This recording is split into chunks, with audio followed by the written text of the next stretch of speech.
Grazie. Ecco, siamo in conclusione di questo Consiglio straordinario regionale del Veneto in diretta dall'Aula Magna dell'Università di Padova, e questo è l'ultimo intervento prima della conclusione, quello del capogruppo del PDL Dario Bond. Presidente Ruffato, cari colleghi consiglieri, gentili ospiti, autorità tutte e soprattutto cittadini veneti italiani.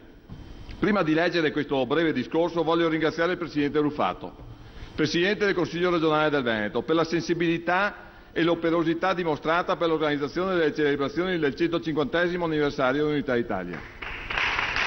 È riuscito ad evitare alla Regione una brutta figura. E il nostro orgoglio di essere italiani è condiviso dall'83% dei concittadini veneti, come si evince da un sondaggio della Demos.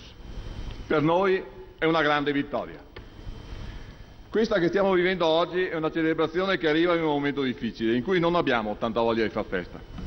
Purtroppo, spesso, facciamo fatica ad essere orgogliosi di appartenere a un paese che troppe volte ci ha deluso. Diversi sono i motivi di frustrazione. Uno Stato che talvolta dà l'impressione di essere debole con i forti e forte con i deboli. Si va dall'ambiguo messaggio del generale Badoglio alle nostre truppe nel 1943, che di fatto le lasciava in balia dei nazisti, alla successiva fuga del re a Brindisi. E come dimenticare l'infame abbandono di 350.000 istriani e dalmati, che mi ha toccato anche la mia famiglia, alle violenze dei titini, a cui seguì negli anni 70 il Trattato di Osimo, firmato in maniera furtiva e approssimata da Italia e Jugoslavia. Là cedemmo una terra tradizionalmente veneta e italiana. E ancora, tra la fine degli anni 50 e i primi anni 60, la resa agli altoatesini, che con 4 bombe sui tralicci dell'alta tensione sono diventati sudtirolesi e si vantano ancora. E hanno ottenuto tutto e di più, tanto che oggi Durnwalder può snobbare il nostro grande presidente Napolitano.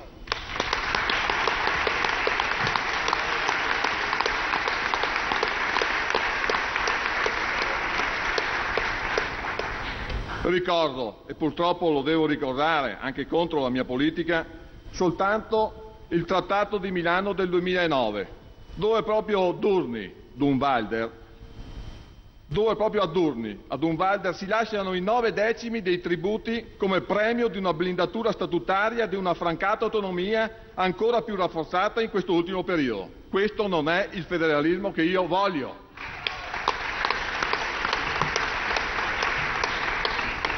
E a proposito, concedetemi una riflessione. Che senso ha conservare le regioni a statuto speciale dopo quasi 70 anni dall'emergenza postbellica?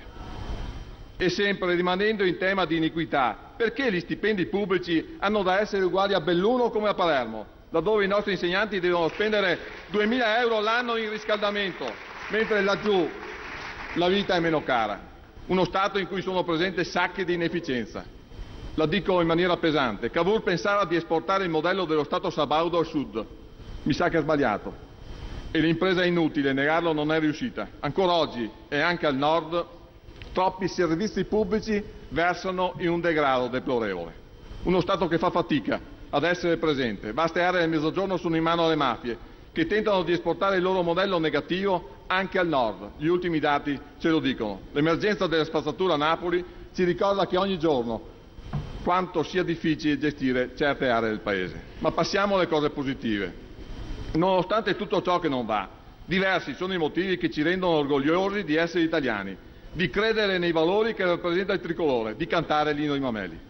A partire dal sacrificio di quegli studenti padovani, questa mattina li abbiamo sentito, veneti e italiani, che nel Risorgimento hanno dato la vita per un grande ideale, che ha contaminato positivamente le menti di molti giovani vissuti nell'Ottocento. Fare dell'Italia per tanti secoli, suddivisa in principati, regni e repubbliche oligarchiche, un unico Stato, sotto un'unica bandiera. Ricordiamo il sangue versato sul Piave, sul Pasubio, sull'altopiano di Asiago e su tutto il fronte nel 15-18, da migliaia di soldati di tutte le regioni italiane, per difendere l'integrità del nostro Stato italiano.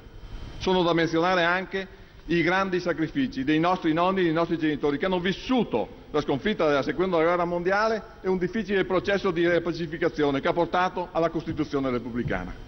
E per venire ai nostri giorni, come non ricordare il sacrificio di Matteo Miotto di Tiene e Massimo Ranzani di Occhiobello, i due alpini deceduti sotto le insegne del tricolore, per un ideale, portare pace e democrazia a popolazioni martoriate da fame e guerra. E noi salutiamo i soldati che sono oltre confine, oggi sono lì a sacrificarsi anche per noi. Questi sono gli italiani che noi vogliamo.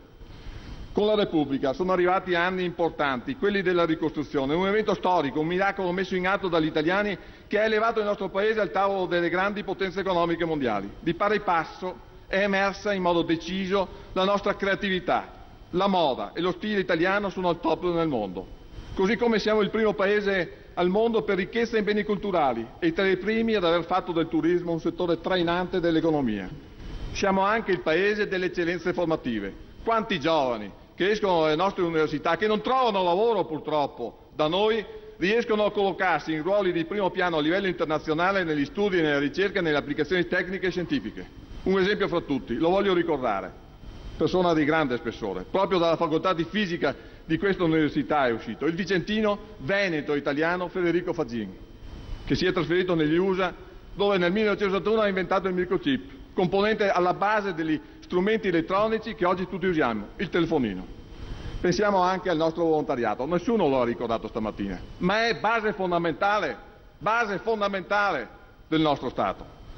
Il nostro volontariato che unisce, sia quello di ispirazione cristiana, fortissimo, rivolto verso gli ultimi, sia quello laico delle associazioni di disabili e delle associazioni nazionali di promozione culturale e sportiva, ma anche quello che dà un grande contributo alla protezione civile, a quella protezione civile con la bandierina italiana su, un vero esercito di cui andare orgogliosi come italiani. Era anche un uomo semplice, un volontario, Antonio Mercanzin, una persona semplice, una di tutti i giorni, il nonno vigile morto a Montecchio Maggiore, nemmeno un mese fa, facendo scudo con il suo corpo per salvare la vita dei bambini che seguiva davanti alla scuola. Mercanzin amava la bandiera italiana e la divisa della protezione civile, ne era fiero. È questa l'Italia che voglio, fatta di italiani capaci di giungere all'estremo sacrificio pur di dare speranza alle future generazioni. Oggi il nostro risorgimento è impegnarsi per un'aggregazione di maggiori dimensioni, dove le regioni di allora sono gli stati di oggi e l'Italia è l'Europa. Solo una grande entità economica e politica, con un ruolo forte nella diplomazia internazionale come l'Europa unita, può fronteggiare le sfide che ci impone il nostro tempo, prima tra tutte le sfide della globalizzazione, dei mercati e degli stili di vita. Un'Europa fatta di lavoro e non di derivati finanziari. Questo è il mio sogno. E per seguire assieme un unico obiettivo, gli Stati Uniti d'Europa. Per farlo però dobbiamo ricominciare a discutere della valorizzazione delle nostre terre, dell'agricoltura anche, della nostra storia, della nostra cultura, di turismo, di arte. La creatività, le buone pratiche, il fare gentile e sublime dei nostri genitori che questa mattina sono stati ricordati, ci hanno consegnato una rendita di posizione che vale ancora oggi, il Made in Italy in senso generale. Non possiamo però sederci, dobbiamo stimolare le nostre menti per essere ancora più innovativi e competitivi, sensibili ai modelli di vita e creativi nel modo giusto. Questa rendita la dobbiamo consegnare integra alle future generazioni. Ritorniamo quindi a un dibattito politico ed economico, ripulito da polemiche e strumentalizzazioni. Riscopriamo la moderazione nei toni e nei contenuti.